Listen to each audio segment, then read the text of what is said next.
Hello students, आजच्या व्हिडिओमध्ये आपण इलेक्ट्रोमॅग्नेटिक इंडक्शन ह्या चॅप्टरमधला म्युच्युअल इंडक्टन्स हा एक कन्सेप्ट डिस्कस करणार आहोत.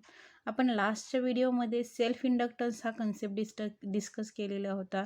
सेल्फ इंडक्टन्सची असणारी इन्फॉर्मेशन घेतलेली होती, ज्याच्यामध्ये self inductance, definition of self inductance, त्याचे असणारे युनिट्स, डायमेन्शन्स, अगेन त्याच्या number of definitions, self inductance of a solenoid आणि energy stored in that magnetic field, अशा छोट्या छोट्या 2-3 कन्सेप्ट घेतलेल्या होत्या. सेम त्यात सेल्फ इंडक्टन्सशी रिलेटेड असणार आपल्याला नेक्स्ट कन्सेप्ट घ्यायचा आहे, तो म्हणजे आहे तो mutual inductance which is denoted by M. जो यमनी डिनोट होणारा म्युच्युअल इंडक्टन्स घ्यायचा आहे. अकॉर्डिंग टू दॅट प्रोनाऊन्सिएशन, ह्याच्या असणाऱ्या वर्डिंगवरूनच आपल्याला त्याचं मिनिंग लक्षात येईल. काय असेल? म्युच्युअल इंडक्टन्स, एकमेकामध्ये किंवा म्युच्युअली प्रोड्यूस होणारा इंडक्टन्सचा भाग म्हणजे काय असणार आहे? It is an mutual inductance. And for that we can consider 2 coils. ह्याच्यासाठी आपण 2 कॉइल्स कन्सिडर करणार. That coils placed side by side. That coils काय असणार आहेत? साईड बाय साईड प्लेस झालेले आहेत. In which current I1, suppose आपण coil first consider केली तर ह्या कॉइल फर्स्टमध्ये असणारे बघा कन्सिडरेशन काय आहेत? That coil first consist of a rheostat, ज्याच्यामध्ये रिहोस्टॅट कनेक्ट केलेले आहेत, बॅटरी आहे किंवा इथे असणारी की आहे आणि बॅटरी आहे. And due to that battery current I1 is flowing through that first coil. पहिल्या कॉइलमध्ये I1 हा करंट फ्लो होईल. As I1 current is flowing in that coil first, पहिल्या कॉइलमध्ये जर I1 करंट फ्लो झाला, then the magnetic field B1 is produced in the nearby region of the coil first. म्हणजे जर current I1 produce झाला तर ह्या I1 करंटमुळे ह्या कॉइल फर्स्टच्या भोवती किंवा त्याच्या around that B1 magnetic field is produced. तिथं असणारी मॅग्नेटिक फील्ड काय होईल? B1 प्रोड्यूस होईल. And flux phi21 is linked with the coil second. म्हणजे जर करंट फ्लो झाला तर मॅग्नेटिक फील्ड प्रोड्यूस होईल आणि मॅग्नेटिक फील्डमध्ये असणाऱ्या मॅग्नेटिक फ्लक्स ज्या आहेत त्या मॅग्नेटिक फ्लक्स ह्या कॉइलच्या जवळ असणाऱ्या ह्या दुसऱ्या कॉइलवरती काय होतील? लिंक होतील किंवा त्या दोन्हीच्यामध्ये लिंकेज असतील. करंट इथे चेंज झाला, करंट पहिल्या कॉइलमध्ये प्रोड्यूस झाला तर दुसऱ्या कॉइलमध्ये मॅग्नेटिक फील्ड आणि मॅग्नेटिक फ्लक्स काय होतो? प्रोड्यूस होतो. And that of magnetic flux is phi21. हा आहे तो मॅग्नेटिक फ्लक्स काय असणार आहे? phi21 असेल. This is the magnetic flux link to with the surface coil 2. This is the magnetic flux linked with surface coil 2 due to magnetic field B1. म्हणजे हा असणारा मॅग्नेटिक फ्लक्स काय असेल? On a coil 2 due to B1. हा जर magnetic flux असेल, the magnetic flux is defined. हे असणारे मॅग्नेटिक फ्लक्स आपण डिफाईन करतो. फाय कसा डिफाईन होतो? It is a B into A, magnetic field into area. And that of magnetic flux आपल्याला हा फाइंड आउट करायचा आहे. कोणता? phi21 इज इक्वल टू, तो कसा येईल? phi21 इज इक्वल टू, आता हा phi21 कसा आहे? That magnetic flux linked with a surface 2, म्हणजे it is the integration over surface S2 in integration कशाचं असेल? Magnetic field into area DA, vector B1 into DA हे असेल ते तिथं असणाऱ्या फ्लक्सच्या डेफिनेशन म्हणून येणारे इक्वेशन असेल. बघा बरं, magnetic flux phi21 is equal to integration over S2 B1 vector dot delta A vector हे असेल ते तिथे असणाऱ्या मॅग्नेटिक फ्लक्सची डेफिनेशन असेल. That amount of magnetic flux is linked with a second coil due to magnetic field of first coil and current of a first coil. पहिल्या कॉइलमधल्या current आणि मॅग्नेटिक फील्डमुळे इतका अमाऊंट ऑफ मॅग्नेटिक फ्लक्स ह्या दुसऱ्या कॉइलवरती produce होतील किंवा link होतील. Then if the position of that 2 coils is fixed, इथे असणाऱ्या 2 कॉइल्सची जर पोझिशन आपण फिक्स कन्सिडर केली तर तिथे असणारा that magnetic flux phi21 is directly proportional to current I1. Means जर दोन्हींची पोझिशन फिक्स असेल तर ह्याच्या करंटमुळे ह्याच्याशी लिंक होणारा फ्लक्स कसा असेल, ह्या करंटवरती डिपेंड असेल. कसा? As the current is increases flux is increases. पण जर पोझिशन बदलली म्हणजे हा असणारा कॉईलचा भाग आपण अवे घेतला, ह्यापासून बाजूला घेतला, तर फ्लक्स काय होतील? कमी होतील. ही असणारी कॉईल आपण अजूनही जवळ घेतली तर फ्लक्स काय होतील? वाढतील. बट ह्या दोन्हीच्या मध्ये असणारी पोझिशन किंवा असणाऱ्या दोन्ही कॉईलमध्ये असणारं डिस्टन्स, दोन्ही कॉईलची पोझिशन जर फिक्स्ड राहिली तर तिथे असणारी कन्सेप्ट काय असणार आहे? जितके अमाऊंट ऑफ करंट आपण व्हॅरी करू तितके अमाऊंट ऑफ फ्लक्स तिथे काय होईल? लिंक होईल इन सेकंड कॉईल. म्हणजे करंट वाढला तर फ्लक्स वाढेल, करंट डिक्रीज झाला तर फ्लक्स काय होईल? डिक्रीज होईल. म्हणजे for that fixed position of a coil phi21 is directly proportional to I1. आणि हे प्रोपोर्शनॅलिटी चिन्ह आपल्याला काढायचं आहे, प्रोपोर्शनॅलिटी साईन आपल्याला काढून टाकायचं. तर आपण काय करतो? इज इक्वल टू टाकतो and that is equal to into a constant put up करतो. तो कॉन्स्टंट असेल M21. phi21 is equal to M21 I1 and that of M21 इथे असणार आहे. M21 म्हणजे काय असेल? It is a proportionality constant. M21 is an proportionality constant and it is also known as a coefficient of a mutual inductance of coil 2. Coefficient of a mutual induction of a coil 2, or that M21 is also called as an, it is a mutual inductance. It is a mutual inductance. हाच असेल तो काय असणार आहे? Mutual inductance असेल M21. जो constant आपण substitute केलेला आहे. मीन्स जर करंट व्हॅरी झाला तर तिथे फ्लक्स प्रोड्यूस होतात किंवा मॅग्नेटिक फील्ड प्रोड्यूस होते. आणि त्या मॅग्नेटिक फील्डमध्ये असणारे हे फ्लक्स आहेत. ड्यू टू कॉईल फर्स्टमध्ये प्रोड्यूस होणारा करंट दुसऱ्या कॉईलवरती फ्लक्स प्रोड्यूस करतो. As well as there is an induced EMF in the second coil. जर फ्लक्स जर प्रोड्यूस होत असेल तर तिथं काय होईल? According to Faraday's law there is an induced EMF is produced. तिथं असणारा इंड्युस्ड EMF सुद्धा काय होईल? प्रोड्यूस होईल. But that induced EMF produced in a second coil. म्हणजे तो असणारा प्रोड्यूस होणारा इंड्युस्ड EMF कसं असणार आहे? सेकंड कॉईलमध्ये असेल. आणि अकॉर्डिंग टू फॅराडेज लॉनुसार तिथे असणार आहे. फॅराडेज लॉनुसार induced EMF in second coil E21 due to current first coil. पहिल्या कॉईलमधल्या करंटमुळे दुसऱ्या कॉईलवरती प्रोड्यूस होणारा induced EMF is equal to, according to definition काय असेल? -d phi. फक्त फाय कसा असेल? दुसऱ्या कॉईलमधला ड्यू टू फर्स्ट कॉईल. म्हणजे flux in a second coil due to first coil divide by dt. म्हणजे ईचं रिलेशन जे आहे E is equal to -d∅/dt. इथे असणारी फर्स्ट कॉईल आणि सेकंड कॉईल ह्याच्याशी रिलेटेड आपण जस्ट हे इक्वेशन असं नोट डाऊन केलं. E21 is equal to -d∅21 divide by dt. Just आपल्याला phi21 हे आहे ही व्हॅल्यू काय करायची? इथे सबस्टिट्यूट करायची. बघा रिलेशन काय होईल? E21 is equal to -d/dt into phi21 ची व्हॅल्यू M21 I1 अशी व्हॅल्यू आपण काय केली? सबस्टिट्यूट केली. ही व्हॅल्यू जर सबस्टिट्यूट केली तर डेरिव्हेटिव्हमधले d/dt मधला M21 हा जो कॉन्स्टंट आहे तो बाहेर येईल आणि डेरिव्हेटिव्ह फक्त करंटचं राहील. म्हणजे काय होईल? रिलेशन असं होईल E21 is equal to -M21 di1 divide by dt. dt असं रिलेशन राहील. असं जर रिलेशन राहिलं तर that of relation is in only magnitude. हेच रिलेशन फक्त कशामध्ये घ्यायचं आपल्याला? इन मॅग्निट्यूड कन्सिडर करायचं आहे. बघा बरं, in magnitude that relation is, हे असणार आहे मॅग्निट्यूडमधलं रिलेशन कसं असेल? दॅट एमचं रिलेशन घ्यायचं आपल्याला. M is equal to M21 is equal to -E21 divide by di1/dt. हे रिलेशन आपल्याला इन मॅग्निट्यूड घ्यायचं. म्हणजे हे साईन जाईल. म्हणजे रिलेशन काय होईल?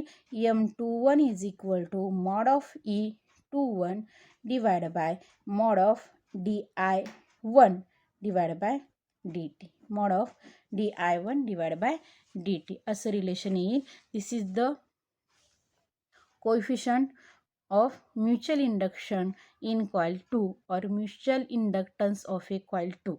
हे असेल ते mutual inductance of a coil 2 असेल. This is equation first. आता हे होणारं जे इंडक्शन आहे किंवा mutual inductance in coil second आहे, हे कशामुळे झालं? Due to current I1 is a flow in that first coil. पहिल्या कॉईलमध्ये I1 करंट फ्लो केला, तर इतकं म्युच्युअल इंडक्टन्स हे सेकंड कॉईलवरती काय झालं? प्रोड्यूस झालं. सपोज आपण असं कन्सिडर केलं, now there is an current I2. Now current I2 is flowing through that coil 2. Suppose I2 हा करंट आपण काय केला? कॉईल 2 मधून फ्लो केला. I2 हा करंट कॉईल 2 मधून प्रोड्यूस केला, तर there is an magnetic field. There is an magnetic field B2 is produced around the region of coil second. दुसऱ्या कॉईलमधून I2 करंट फ्लो केला, तर दुसऱ्या कॉईलच्या भोवती मॅग्नेटिक फील्ड B2 प्रोड्यूस होईल. आणि ती magnetic field magnetic flux linked, ती magnetic field काय करेल? मॅग्नेटिक फ्लक्स लिंक करेल इन कॉईल 1. ज्या पहिल्या कॉईलशी तेच असणारे मॅग्नेटिक फ्लक्स लिंक होईल, जे असतील ते Φ12 असतील. Means this is the magnetic flux linked with first coil due to current in second coil. Φ12, this is the magnetic flux linked in first coil due to current second coil. आणि इथं असणारे same relation, as the position of that coil is fixed, then magnetic flux Φ21 is directly proportional to I2. Φ21 is directly proportional to I2. Φ21 किंवा इथे असणारा Φ12 हे directly proportional sine आपल्याला घालवायचं आहे. तर आपण काय करणार? इथे is equal to sign put up करणार आणि तिथे असणारा एक कॉन्स्टंट घेणार, जो असेल M12 in I2 into I2. आणि हा असणारा जो कॉन्स्टंट आहे तो आहे तो प्रोपोर्शनॅलिटी कॉन्स्टंट आहे, और it is also called as an coefficient of mutual inductance of coil 1. Coefficient of mutual inductance of a coil 1, और it is also called as an it is a mutual inductance. हा सुद्धा काय असतो? Mutual inductance असतो, दुसऱ्या कॉईलचा पहिल्या कॉईलवरती असणार. Then according to again Faraday's law, म्हणजे करंट फ्लो झाला तर मॅग्नेटिक फील्ड प्रोड्यूस होते. मॅग्नेटिक फील्ड प्रोड्यूस झाली तर तिथे मॅग्नेटिक फ्लक्स असतो, आणि तिथे असणाऱ्या मॅग्नेटिक फ्लक्समुळे there is an induced EMF. Produce a induced EMF according to Faraday's law. That induced EMF E12 is equal to काय रिलेशन येईल? -M12 dΦ12 divide by dI2. इथं असणारा dI2 डिवाइड बाय dt. म्हणजे हे relation कसं असेल? -M12 dI2 divide by dt असं relation हे कशाचं असेल? इंड्युस्ड EMFचं असेल. According to that relation M12 is equal to कसा होईल? -E12 divide by dI2 divide by dt. हे असेल ते रिलेशन असेल. आणि हेच रिलेशन आपल्याला मॅग्निट्यूडमध्ये घ्यायचं असेल, तर mod of E12 divide by mod of dI2 divide by dt असं रिलेशन येईल. This is the equation for M12. हे असेल ते M12चं इक्वेशन असेल. And according to that equation second, हे इथं असणारं फर्स्ट इक्वेशन काय होतं? M21 is equal to mod of E21 divide by mod of dI1 divide by dt. म्हणजे हे पहिलं इक्वेशन होतं. हे इक्वेशन कशाचं होतं? This is the mutual inductance in coil 2 and this is the mutual inductance in coil 1. पहिल्या कॉईलमधलं हे mutual inductance असेल आणि दुसऱ्या कॉईलमधलं हे म्युच्युअल इंडक्टन्स असेल. आणि अकॉर्डिंग टू बाय समरी, जर आपण ह्या दोन्ही रिलेशन एकत्र केले तर दोन्ही रिलेशनचं असणारी समरी कशी असेल? That M12 is equal to M21 is equal to mutual inductance M. तोच म्हणजे काय असणार आहे? म्युच्युअल इंडक्टन्स M असेल. हा जर म्युच्युअल इंडक्टन्स असेल तर आपल्याला ह्याच रिलेशनवरून किंवा ह्या असणाऱ्या पहिला रिलेशन दुसऱ्या रिलेशनवरून डेफिनेशन्स ऑफ म्युच्युअल इंडक्टन्स घ्यायचे. काय घ्यायचे? Definitions of mutual inductance. बरोबर. डेफिनेशन ऑफ म्युच्युअल इंडक्टन्स कशी असेल? For that first definitions of mutual इंडक्टन्समधली पहिली डेफिनेशन असेल बघा बरं.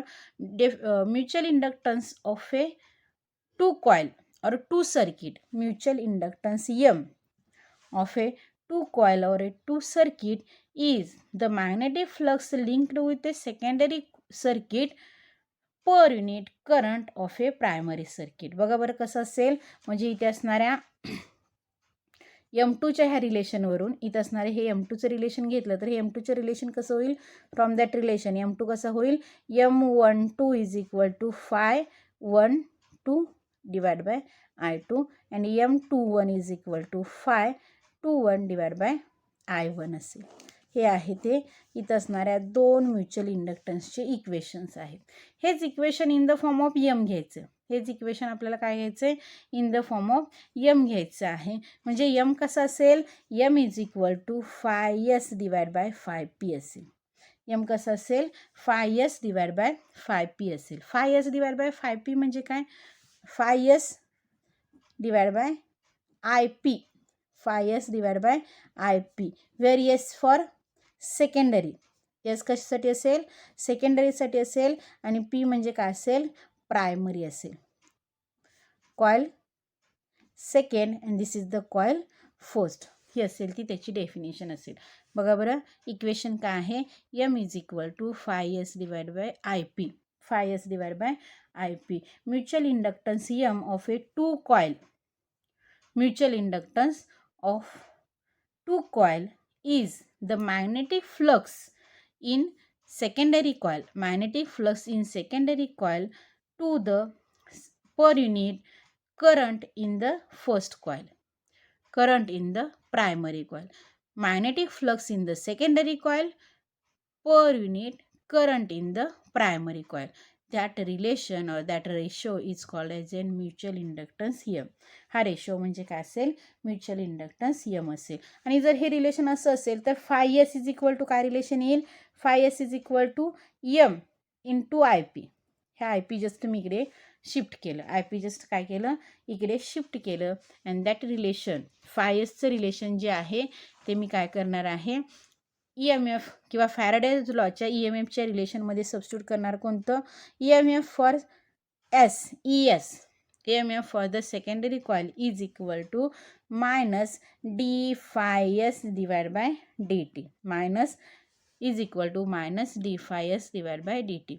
ESचं रिलेशन एसमध्ये घेतलं, सेकंडरी EMFसाठी सेकंडरी फ्लक्स, फक्त phi s ची व्हॅल्यू इथे काय करायचे, सबस्टिट्यूट करायचे. बघा बरं रिलेशन काय येईल, minus d by D T आणि phi s साठी काय घेणार, M I P, M I P. Again M डेरिव्हेटिव्हच्या बाहेर येईल, minus M d I P divide by D t, d I P divide by D T. आणि हा जर ची व्हॅल्यू असेल तर ह्या च्या व्हॅल्यूवरून एम घ्यायचं आहे आपल्याला पुन्हा, तो कसा येईल, M is equal to minus ES divide by D I P divide by D T, ES divide by D I P divide by D T. आणि हीच व्हॅल्यू मॅग्निट्यूडमध्ये घ्यायची किंवा ओनली इन व्हॅल्यूज घ्यायचे. ती कशी होईल, mod of ES divide by mod of D I P divide by D T. हे असेल ते एमचं रिलेशन असेल. According to that relation of M, ह्या एमच्या रिलेशनवरून अगेन आपल्याला म्युच्युअल इंडक्टन्सची डेफिनेशन पुन्हा करता येईल. कशी करता येईल, mutual inductance is defined as the value of induced EMF produced in a secondary coil, the value of induced EMF in a secondary coil per unit rate of change of current, per unit rate of change in current in a primary coil. पहिल्या कॉईलमधला EMF आणि rate of change in current in a primary coil, ह्या दोन्हींचा असणारा ratio म्हणजे काय असेल, mutual inductance असेल. This is the second definition, ही आहे ती सेकंड डेफिनेशन आहे. बघा बरं सेकंड डेफिनेशन काय असेल, तर mutual inductance is defined as, mutual inductance M is defined as the value of induced EMF, the value of induced EMF produced in secondary coil, value of EMF, induced EMF produced in secondary coil per unit rate of change in the current in a primary coil, rate of change in current in a primary coil. ही असेल ती काय असणार आहे definition of that mutual inductance. पहिली definition काय आहे flux produced magnetic flux produced in a secondary coil per unit current in a primary coil. Phi s divided by Ip. Flux in secondary coil divided by current in a primary coil.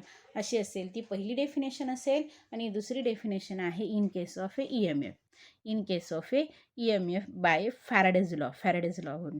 हा जर mutual inductance असेल म्हणजे त्याची असणारी definition तो असणारा M is equal to M12 is equal to M21. हा जर म्युच्युअल इंडक्टन्स असेल आणि त्याच्या अशा डेफिनेशन्स असतील तर that of mutual inductance is an constant which is a measured in Henry. जो आपल्याला कशामध्ये मेजर करता येतो हेनरीमध्ये मेजर करता येतो. म्हणजेच म्युच्युअल इंडक्टन्स जर आपण असं घेतला तर इथे असणाऱ्या SI unit of a M is henry. ते असेल ते काय असणार आहे हेनरी असेल. And that of henry is equal to it is a volt per unit ampere second और it is an ohm second. तो असेल तो काय असणार आहे ओहम सेकंड असेल किंवा 1 henry is equal to 1 ohm second असेल. 1 henry is equal to 1 ohm henry असेल. देन ही जर 1 हेनरी किंवा हेनरीमध्ये म्युच्युअल इंडक्टन्स डिफाईन असेल SI unit of a M is an henry असेल तर डेफिनेशन ऑफ 1 हेनरी आपल्याला डिफाईन करायचं आहे. डेफिनेशन ऑफ 1 हेनरी कसं होईल तर हेनरी म्हणजे काय आहे it is a volt per ampere second.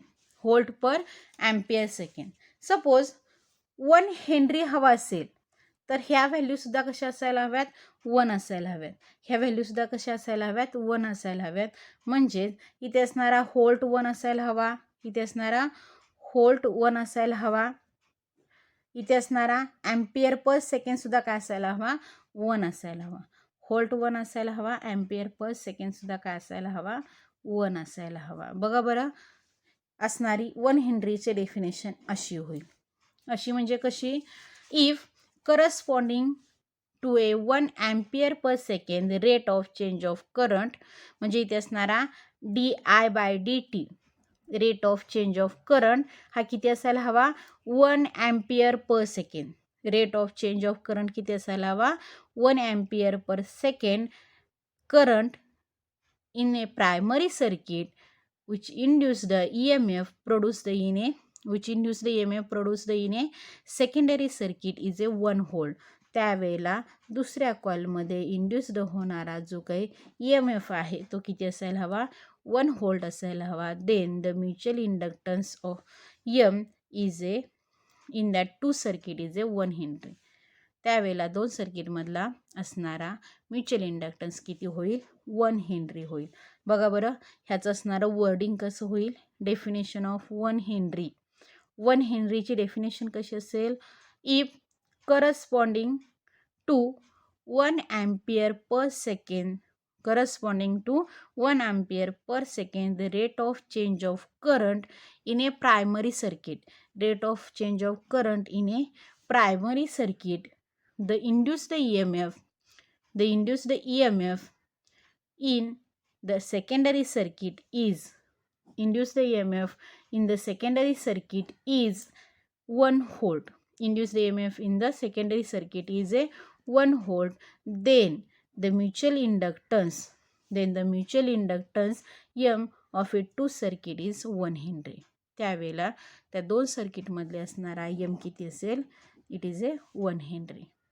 M is equal to आहे ES डिवाइड बाय